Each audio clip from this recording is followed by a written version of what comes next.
미국 제약회사 화이자가 코로나19의 백신 임상시험 중간 결과 90% 이상의 예방 효과가 나타났다고 발표했습니다. 코로나19 백신 기대감에 코스피가 상승 마감했습니다. 여행과 항공 등 코로나19로 인한 피해를 봤던 대면주 중심의 상승이 두드러졌습니다. 재정 적자가 최대 규모인 108조 원을 기록한 데 이어 국가 채무가 800조 원을 넘어섰습니다. 곳곳에서 전셋값이 급등하고 있는 가운데 기존 전세를 갱신할 때와 또 새로 계약하는 경우 전셋값이 2배까지 차이가 나는 것으로 나타났습니다.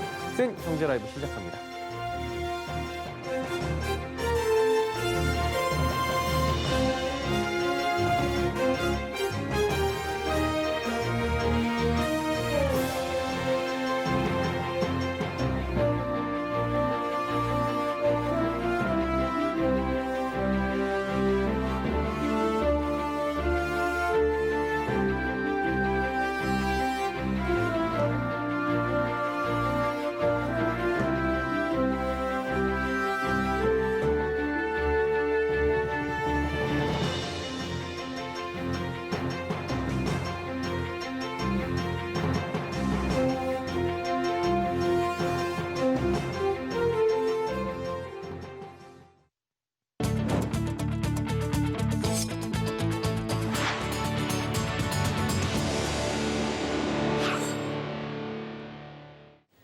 시청자 여러분 안녕하십니까? 센 경제라이브 서정덕입니다. 미국 제약회사 화이자가 코로나19의 백신 임상시험 중간 결과 90% 이상의 예방 효과가 나타났다고 발표했습니다. 조만간 일상을 회복할 수 있다는 기대감에 세계가 환호하고 있습니다. 정훈규 기자입니다. 미국 제약회사 화이자는 독일 바이오엔테크와 개발 중인 코로나19 백신의 효과가 90% 이상이라며 글로벌 보건 위기에 종식을 자신했습니다. 3상 임상시험 참가자 4만여 명 중 94명을 분석한 중간 결과입니다. Now we can credibly tell them, I think we can see light at the end of the tunnel. 화이자의 발표에 그간 섣부른 판단을 경계했던 신중론자들도 기대감을 드러내고 있습니다. 우선 테워드로스 WHO 사무총장은 자신의 트위터에 고무적인 백신 뉴스를 환영한다는 글을 올렸습니다. 앤서니 파우치 미국 국립알레르기 전염병 연구소 소장도 코로나19 백신 효과가 높을 것이라 예상한 사람이 많지 않았는데 매우 좋은 소식이라고 기대를 표했습니다. 가장 먼저 백신 개발 성공을 선언했던 러시아 정부는 또 다른 백신의 출현은 모두에게 좋은 소식이라며 자국에서 개발한 백신도 효능이 90% 이상이라고 밝혔습니다. 이미 4천만 개의 화이자 백신을 확보하기로 한 영국은 보리스 존슨 총리까지 나서 큰 관심을 보였지만 방역이 느슨해지는 것은 경계했습니다. We've cleared one significant hurdle, but there are several more to go before we know the vaccine can be used. 코로나 백신에 대한 기대를 한 몸에 받게 된 화이자는 앞으로의 공급 계획에 대해 각국의 정부와 당국이 합리적으로 결정할 일이라며 선을 그었습니다. I truly believe that it's not for Pfizer to decide who will get the vaccine. I think it is for the health authorities of every country. 화이자는 내년 13억 회분의 백신을 생산할 수 있을 것이라며 공급량을 늘리기 위해 다른 제조사를 통한 위탁 생산도 고려하고 있다고 밝혔습니다. 서울경제TV 정훈규입니다. 코로나19 백신 기대감에도 불구하고 오늘 코스피는 소폭 상승하며 2,452선의 장을 마쳤습니다. 전일에 이어 연고점을 또다시 경신하기는 했는데 상승폭을 크게 줄이며 장을 마친 모습이죠.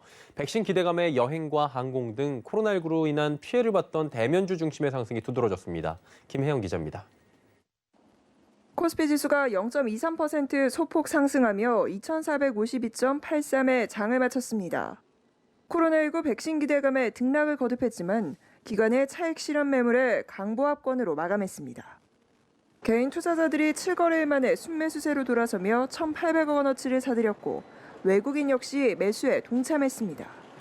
반면 기관은 3,200억 원어치의 매도 물량을 쏟아냈습니다. 미국 제약업체 화이자가 개발 중인 코로나19 백신이 3상에서 90% 이상의 예방률을 보였다는 소식에 화이자 관련주는 급등했습니다. 특히 항생체 중간체를 화이자에 독점 공급하고 있다고 알려진 KPX 생명과학은 상한가로 장을 마쳤습니다. 항공주와 여행주, 카지노주 등도 강세를 보였습니다. 코로나19 이후 막힌 하늘길이 다시 열릴 수 있다는 기대감에 대한항공, 아시아나항공, 제주항공 등이 일제히 올랐습니다. 그간 침체됐던 여행 수요가 살아날 것이라는 전망에 여행주인 노랑풍선과 모두투어, 하나투어 등이 동반 강세를 나타냈고 카지노주로 꼽히는 GKL과 강원랜드도 상승 마감했습니다. 코스닥 지수는 개인이 나홀로 매수에 나섰지만 외국인과 기관의 동반 매도 공세에 1.22% 내린 840.79로 거래를 마쳤습니다. 서울경제TV 김혜영입니다. 재정 적자가 최대 규모인 108조 원을 기록한 데 이어 국가 채무가 800조 원을 넘어섰습니다. 기획재정부는 올해 9월까지 정부 총수입은 약 354조 원으로 지난해 같은 기간보다 5조 원이 줄어들었다고 밝혔습니다. 반면 정부 총 지출은 약 435조 원으로 1년 전보다 49조 원가량 증가했습니다. 이에 정부의 실질적 재정 상황을 보여주는 관리 재정 수지 적자는 108조 원까지 늘어났습니다. 국가 채무는 약 800조 원으로 사상 최대치를 기록하며 작년 말보다 100조 원 넘게 불어났습니다. 이는 구조적으로 세수가 부족한 9월의 코로나 위기 극복을 위한 4차 추가 경정 예산 자금이 집행됐기 때문으로 풀이됩니다. 서울과 수도권 곳곳에서 전셋값이 급등하고 있는 가운데 기존 전세를 갱신할 때와 새로 계약하는 경우에 전셋값이 2배까지 차이가 나는 것으로 나타났습니다. 국토부 실거래 정보 시스템에 따르면 서울 강남구 대치동 음마아파트 전용 76.79제곱미터는 지난달 말 보증금 8억 3천만 원의 전세 거래가 이뤄지며 역대 최고가를 경신했습니다. 이 평형은 2주 전 보증금 4억 2천만 원의 계약이 이뤄졌는데 보름 만에 같은 아파트 또 같은 평형에서 2배가량 차이가 발생한 겁니다. 4억 원대는 기존 전셋값에서 5% 이내로 올린 금액인 만큼 기존 계약을 갱신한 것으로 분석됩니다. 강남구 역삼동 역삼자의 전용 60제곱미터도 이달 1일 보증금 10억 원의 전세 거래가 이뤄졌는데 보름 전인 3건의 전세 거래는 5억 5,300만 원의 거래가 이뤄졌습니다. 이외 중저가 아파트 전세 거래에서도 비슷한 모습이 나타납니다. 업계에선 기존 세입자들은 새 임대차법에 따라 보증금의 5%만 올려주고 2년 더 안정적으로 거주하고 있는데 신규 세입자들은 급등한 전세값에 부담을 느낀다는 지적이 나옵니다.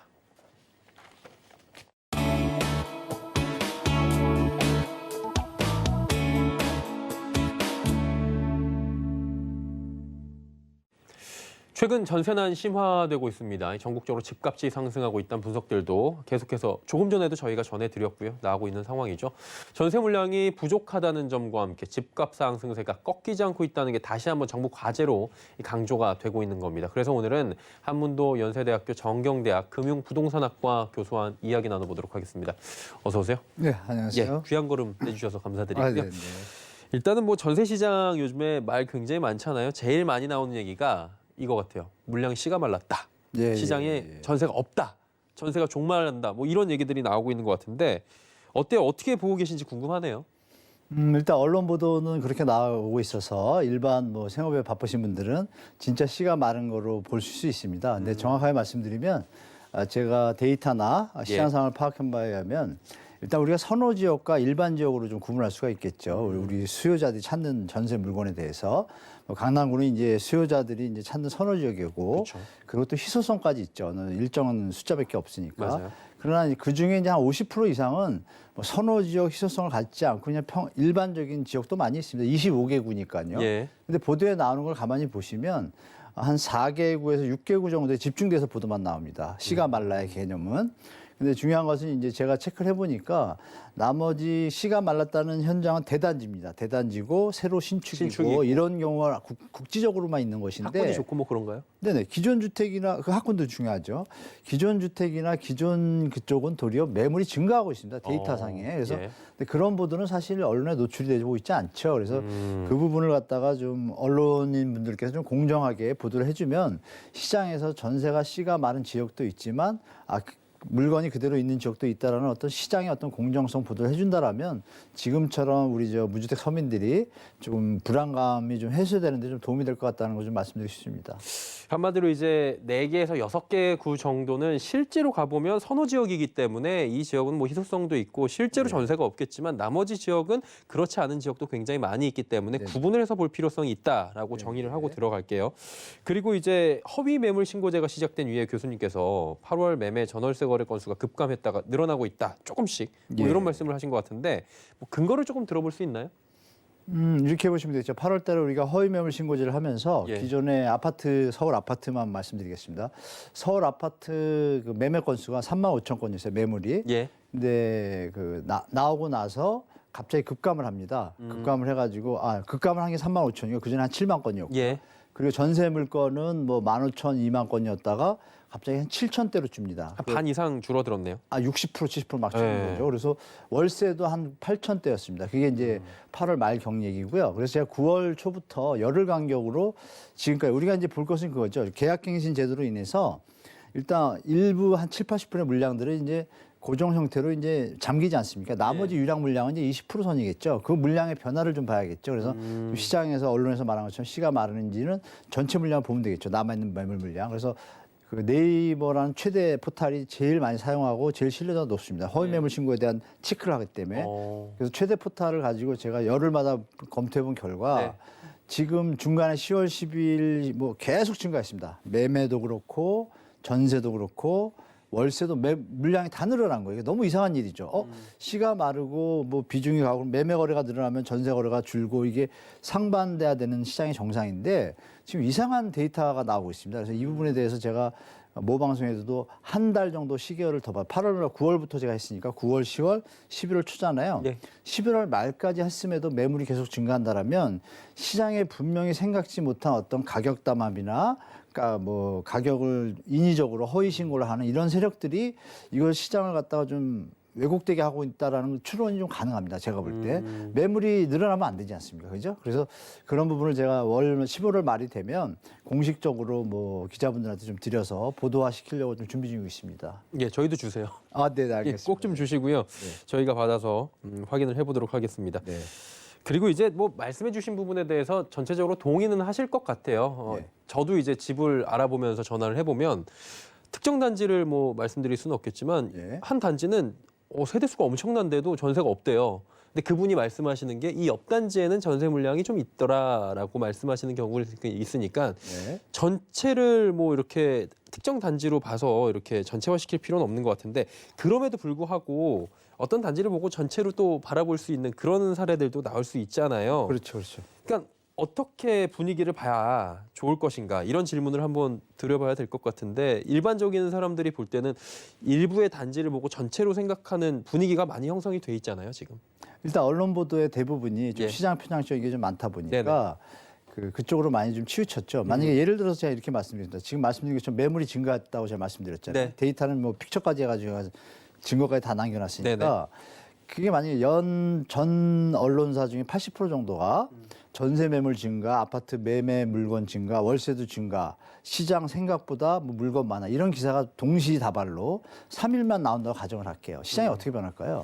물량이 쌓이고 있다고 하니까 예. 아무래도 정말 팔아야 되는 사람들 같은 경우에는 팔고 싶겠죠. 호가를 내릴 수도 네, 그렇죠. 그쪽에서 변화가 오고 전세 급해가지고 시간 말라서 불안하시던 분들은 좀 마음의 여유가 생기고 조금 더 찾아보고 발품을 팔 수 있는 여유가 생기겠죠. 시장이 급변하겠죠. 예. 그러니까 그런 것처럼 지금 상황도 제가 볼 때는 89년도에 임대차 보호법이 소급 적용을 안 하고 했음에도 불구하고 200만 원 공급 계획을 발표했지만 200만 원 중에 120만 원은 지방 물량이고요. 노태우 때 80만 원은 서울 수도권이에요. 그때가 못 살겠다 막 얘기 나와갖고. 네, 그랬는데 80만 원 공급이 바로 그 물량이 나오는 거 아니지 않습니까? 3, 4년 안 나오는데도 불구하고 90년 1월 1일부터 시행을 했습니다. 했는데 6월부터 전세 가격이 안정됐습니다. 매매 가격은 내려가기 시작하고. 예. 그러면 그 추세를 가지고 정부에서는 지금 뭐 조금 기다려봐라 이렇게 좀 약간 무책임한 말을 하지만 예. 그런 내용들 말고 지금의 상황에 대해서 말씀드린 데이터 체크라든지 그런 어떤 신호나 정보들을 정확히 준다라면 지금 말씀 주신 확대 해석도 타당성이 있고 예. 또 아닌 것도 같이 조명해 준다라면 좀 공정하게 시장을 바라보고 모든 국민들이 좀 편안하게 매도자도 타임을 잡아야 되는데 계속 이러면 오를 거라고 착각할 수도 있습니다. 그죠? 계속 장밋빛. 그렇죠. 매수자도 또 헷갈리고 이런 부분을 정리하는 역할이 언론도 필요하지만 정부도 데이터업을 뭐 정확하게 좀 해가지고 좀 해주는 게 좀 필요하다고 봅니다. 그러니까 한마디로 뭐 30%를 가지고 전체를 바라볼 수는 있겠지만 하나하나 좀 꼼꼼하게 따질 필요가 있겠다라는 이 말씀. 부분도 하나 말씀드릴게요. 예. 가격에 우리가 전세 거래량이 지금 절벽 수준이지 않습니까? 매매는 절벽 수준이고 예. 전세 거래량도 당연히 유량이 줄을 주니까 예. 거래량은 줄겠죠. 그래서 그런 부분을 다 같이 해서 정리된 토탈된 데이터로. 정리된 정보를 줘야 되는데 그게 지금 안 되고 있습니다. 예. 한 가지 또 질문이 나오는 게 네. 89년도 아까 말씀하셨는데 예. 이 부분에 대해서 많은 분들이 같은 지적을 해주시는 게 89년과 2020년의 대한민국을 동등한선에서 보는 게 맞느냐라는 질문에 대해서는 다르게 봐야죠. 그래서 다르게 봐야 되는데 이제 예. 정확하게 더 다르게 볼 게 이런 부분이 있습니다. 노태우 정부 시절 그 시절에 인구 변화를 말씀드릴게요. 서울 수도권의 인구가 1년에 35만에서 40만씩 늘어났다는 거죠. 한 10년, 예. 2000년까지 계속 늘어났습니다. 그걸 감안하시고 그리고 집이 80만 원 나왔는데 안정됐어요. 10년 동안. 자, 지금은 인구가 정체됐습니다. 서울 수도권은 늘어나지 않습니다. 예. 그 와중에 120만 원의 주택이 나온다 그래요. 그러면 시장을 좀 중장기적으로 대처하시는 게 좀 필요하다고 봅니다. 완전히 시장이 다른 상황이다. 그리고 그때는 임대차가 비소급이었고 지금 예. 소급 적용이에요. 이런 부분들 좀 통합적으로 보시는 게 좀 필요합니다. 안목을 좀 넓게 보자라는 그렇죠. 말씀인 것 같고요. 임대차법이 결과적으로 어떤 영향을 미칠 것이다라고 보시는지 또 이 부분도 교수님 그 궁금하네요. 임대차 3법이 우리가 이번 문재인 정부에서 한 거라고 보시는데요. 유엔에서 2009년도 MB 시절부터 경고를 계속 받았습니다. 전 OECD 국가 중에 대한민국이 제일 임대차 기간에 대한 불안감이 많은 나라인 거죠. 전 세계 대부분 OECD 국가들은 특별한 사유일 때만 내보낼 수가 있지 일단 무조건 연장이에요. 근데 대한민국이 거꾸로죠. 그래서 거의 최악의 임대차 보호가 안 된다고 해서 작년에 마지막 경고를 받았습니다. 그래서 유엔 헤비타트 권익위원회에서 예. 그럼에도 이 법을 안 바꾸면은 이제 뭐 공개적으로 망신을 줄 판이었는데 예. 그 문재인 정부도 그거에 이제 편성한 데다 뭐 집권 여당이 되다 보니까 바로 이게 시행이 된 거예요. 그래서 그 결과는 임차인들 무주택 서민한테 분명히 긍정적이에요. 다만 정부가 이 어떤 5개 T라 할까요? 계약갱신 거절권이라는 묘한 조항을 둬서 시장을 혼란스럽게 만드는 사각지대를 만들었어요. 그게 지금 시장이 혼란스러운데 더 지금 심리적으로도 혼란스러운데 그 부분이 또 시장을 더 혼란스러운 어떤 기발점이 돼가지고 제가 볼 때는 시간이 좀 더 길어질 것 같다는 좀 생각이 듭니다. 굉장히 또 다툼이 많이 많다라는 부분도 이제 정확하게 저희가 몇 예. 건이라고 보도를 해야 되는 부분인데 없던 게 생기니까 많다라고 많은 분들이 좀 느끼실 수도 있고 한 건의 보도로도 좀 자극적으로 느끼실 수도 있는 그런 부분인 것 같아요. 이 저희 담당 기자가 비슷한 질문 또 하나 넣어놨는데 네. 아까 거래 건수 같은 데이터 정리하시는 부분 예, 조금 예. 더 들어보고 싶다라는 부분인 건데 네. 그게 어느 정도로 지금 정형화가 됐고 언제 정도면 저희가 받아볼 수 있는지 저희 꼭 주셔야 돼요. 그리고 11월 마지막 넷째 주까지 하고 나면 제가 여기 서울경제 제일 먼저 주세요. 먼저 보내드리고 네. 다른 분들한테 좀 드려서 보도를 좀 부탁할 텐데요. 일단 그 포탈에 25개가 있습니다. 서울 25개가 구가 있고요. 그러면 이제 아까 한 군데만 하면 또 문제가 있지 않습니까? 그래서 제가 다음도 있고 뭐 호갱노노도 있고 아시는 게 몇 개 있을까요? 아실도 있고 그거랑 교차를 해보면 제일 매물이 많이 나오고 허위 매물의 교차성이 적고 신뢰도가 높은 곳인지 네이버고 그 주로 해서 그 몇 개 이제 샘플로 표준으로 제가 크로스 체크를 하면 매물이 빠졌나 안 빠졌나 좀 되지 않습니까? 그렇죠. 정리된 걸 가지고 25개구를 아까 말씀드린 대로 열흘마다 매매 물량, 전세 물량 그거를 다 그대로 이제 다 데이터했습니다. 엑셀에다. 그래서 총계가 나오잖아요. 그 총계를 이렇게 보니까 늘거나 줄여야 되는데 그게 없고 다 같이 느는 거예요. 열흘마다. 이게 너무 제가 이상하다고 말씀드린 게 그겁니다. 이건 비정상적인 데이터인데라는 판단이 돼서 그거는 한번 시장에 내놓고 뭐 언론사분들도 좀 체크를 해주시기 바라고 저도 또 이 부분을 가지고 또 혹시 제가 추론한 카페 담합이나 가격 왜곡 세력들이 이걸 주도한 것은 아닌가라는 그런 것도 한번 검증할 필요가 있죠. 합리적인 추론을 해보시겠다라는 좀 말씀이신 것 같고 공론화시키고 싶은 마음이 좀 있습니다. 예. 굉장히 근데 이거 그 시간적인 소요가 많이 될 것 같은데요. 그렇게 어렵지 않습니다. 그래요? 네. 방법이 있으신 것 같아요. 마음만 있으면 다 하지 않을까요? 저희가 마음이 없었네요. 그래 오늘 이제 마지막 질문이 벌써 해야 될 시간인데. 그 정부의 역할론도 어느 정도 지금 말씀을 해주고 계시잖아요. 그러면 정확하게 정부가 진단을 하고 있다라고 보시진 않는 것 같은데 일부 부분에 대해서는 정부는 어떻게 지금 해야 된다고 마지막으로 보십니까? 일단 다주택자에 대한 징벌적 그 정책의 변환이 좀 필요합니다. 그분들이 국가에서 하라는 대로 하신 분들이지 뭐 하지 말라고 하는데 하신 분들은 아니거든요. 그리고 저금리 유동성이라는 또 자본주의 시장의 어떤 상황이 벌어졌고 그것을 징벌적으로 보는 것에서 푸는 거에서 매물 양도세 완화를 준다면 매물이 나오는 순환 구조가 발생을 하게 돼요. 그러면 지금 미스매치로 힘들어하는 공급 대책에 대한 압박도 정부에서 벗어날 수 있고 거기서 출발을 해서 그러면 전세라는 물건은 매물 물량이 많이 나오면서 유동성이 많아지면 유량이 많아지니까 선택의 폭이 넓어지니까 심리적으로 안정적 효과를 주게 돼가지고 근본은 그것이고요.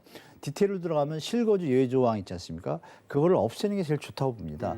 예를 들어서 15살짜리 아들이 내가 집에 들어갈 테니 나가주세요 그러면 그 세입자 입장에서 몇 살이에요 따지고 이럴 수 없습니다. 우리 국민이 착해가지고 못 따지거든요. 그런 부분을 케어를 못 하잖아요, 정부에서. 그럼 그런 부분에 대해서 없애든지 아니면 그 아들이 2년 지금 어디 살고 계실 거 아니에요. 물론 결혼한 경우는 예외지만 그 비율은 극히 적거든요. 그래서 이게 없어도 전혀 문제가 없던 제도인데 굳이 그거를 왜 넣는지 좀 이해가 안 되고 넣었다라면 지금에서 심사제도라도 두자. 심사제도를 둬서 아들이 결혼을 해서 가정을 이끌어가지고 들어오는 이런 특별한 경우는 당연히 거주 사유가 되지 않습니까? 누가 봐도. 그러나 외국에 있는 유학간 아들이 돌아왔어요. 들어오겠대요. 이 사람을 내보내는 목적으로 활용하는 거지 그 아들이 그 집에 같이 사는 게 정상이잖아요. 원래 원 집에. 이런 것들을 케어해 준다라면 지금의 좀 혼란폭은 좀 줄 것이고 허위신고제 마지막으로 말씀드리겠습니다. 우리가 신고가를 올리면은 예. 거래를 만약에 제가 앵커님하고 저하고 만약에 짰다고 가정을 할게요. 예. 우리 2억 올리자. 산 거 있는데 올려서 팔아야 되겠다. 그래서 가짜로 썼어요 만약에. 신고를 해요. 업계약서네요.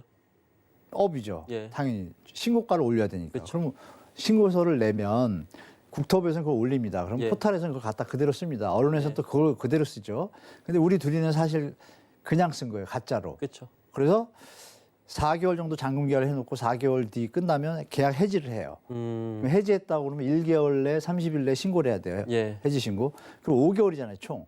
5개월 동안 그 신고가가 시장에서 그냥 떠 있는 거예요. 국토부에서는 중요한 게 뭐냐면 그 신고가가 그러면 해지가 되면 그 부분에 대해서 포털한테 지시를 해서 그 신고가를 없애야 되잖아요. 예. 그게 없습니다. 아직은. 그러면 이것이 만약에 3개월마다 그 행위를 한다라고 하면 신고가 계속 계속 나오겠네요. 신고가는 올라가잖아요. 근데 이런 게 없다라고 단정 지을 수는 없지 않겠습니까? 그래서 제가 볼 때는 매매 물량이 늘어나는데 거래량은 줄는데 신고가는 계속 한다. 그런 것도 한번 검증이 필요하지 않나. 그거 좀 꼭 말씀드리고 싶습니다. 예, 저희가 시간이 오늘 조금 모자라서 요 정도까지 해야 될 것 같아요. 다음에 한 번 더 모실게요. 그래서 네, 감사합니다. 관련 데이터가 나온 뒤에 저희하고 이야기를 해보셔도 좋을 것 같고 종종 모시면서 이야기 좀 듣도록 하겠습니다. 부동산 시장이 전체적으로 지금 예민해졌는데 일부 아파트 단지 사례를 전체로 인식하는 건 문제가 있다는 지적을 교수께서 해주셨는데 혼란스러워진 데에는 뭐 언론의 역할도 저희가 큰 비중을 차지하고 있다는 의견도 받아들이도록 하겠습니다. 한문동 교수와 함께했습니다. 고맙습니다. 고맙습니다.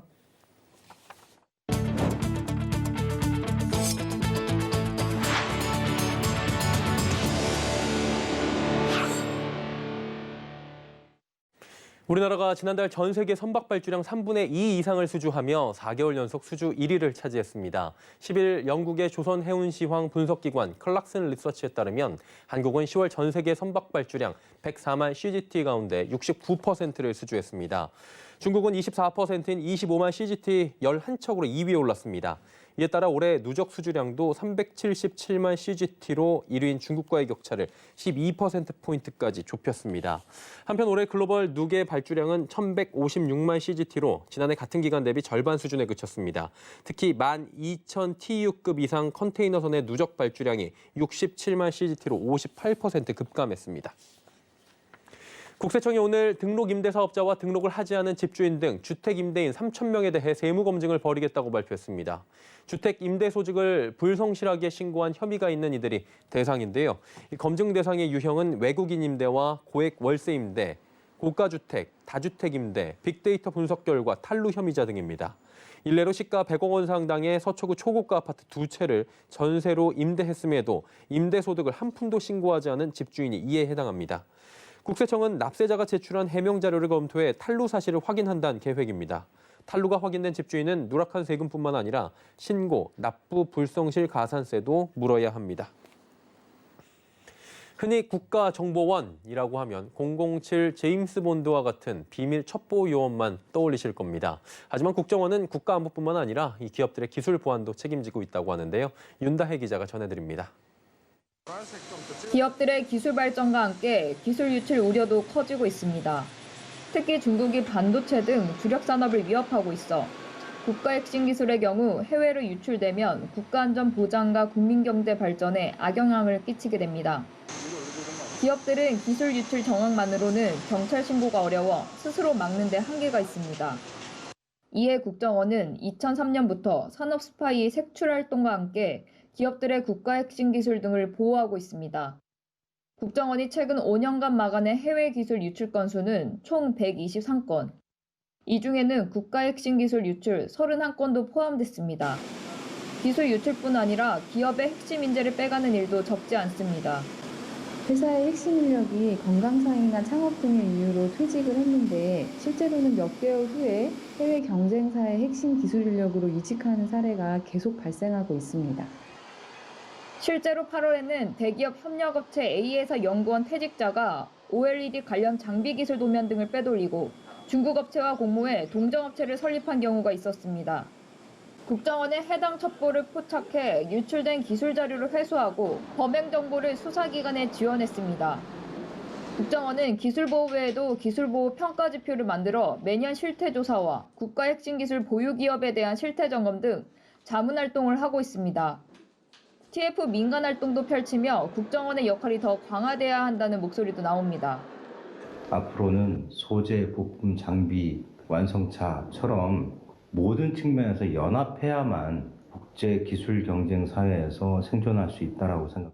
그 역할을 국정원이 하고 있다라고 생각하고 앞으로도 지속적으로 강화되고 있습니다. 기업들의 핵심 기술 보호와 유출 방지로 업계 보안 수준이 더 높아질지 주목됩니다. 서울경제TV 윤다입니다. 센 경제 라이브 마치도록 하겠습니다. 함께해 주신 여러분 고맙습니다.